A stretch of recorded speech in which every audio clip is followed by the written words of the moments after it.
Arbre généalogique, découvrez les indices des maladies dominantes. C'est sur un arbre généalogique qu'on découvre les indices de transmission d'une maladie dominante. Puis-je savoir s'il vous plaît, de quels indices s'agit-il? Prenons d'abord le cas d'une maladie dominante, autosomique, ou non liée au sexe. Sur cet arbre, le premier indice, c'est que la maladie touche toutes les générations. Souvent, elle ne saute aucune.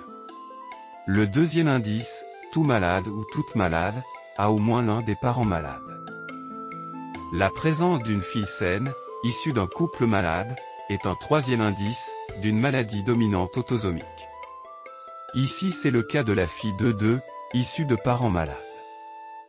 Ces trois indices prouvent que la maladie est dominante, autosomique, dont l'allèle morbide n'est pas masqué chez les parents.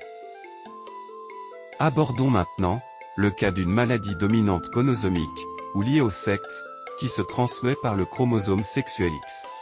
Là aussi, le premier indice, c'est que la maladie touche toutes les générations. Deuxième indice, toutes les filles issues d'un père malade sont malades. C'est le cas ici des filles 2-3 et 2-4, qui ont un père malade. Le troisième indice, tout garçon malade, est issu d'une mère malade.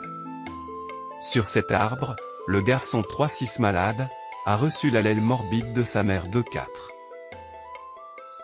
Quatrième indice, les enfants d'un couple sain sont tous sains. C'est le cas ici du couple 2-1, 2-2, dont les enfants 3-1, 3-2 et 3-3 sont sains. En résumé, ces quatre indices prouvent que la maladie est gonosomique dominante, liée à la présence d'un allèle morbide dominant, transmis par le chromosome sexuel X.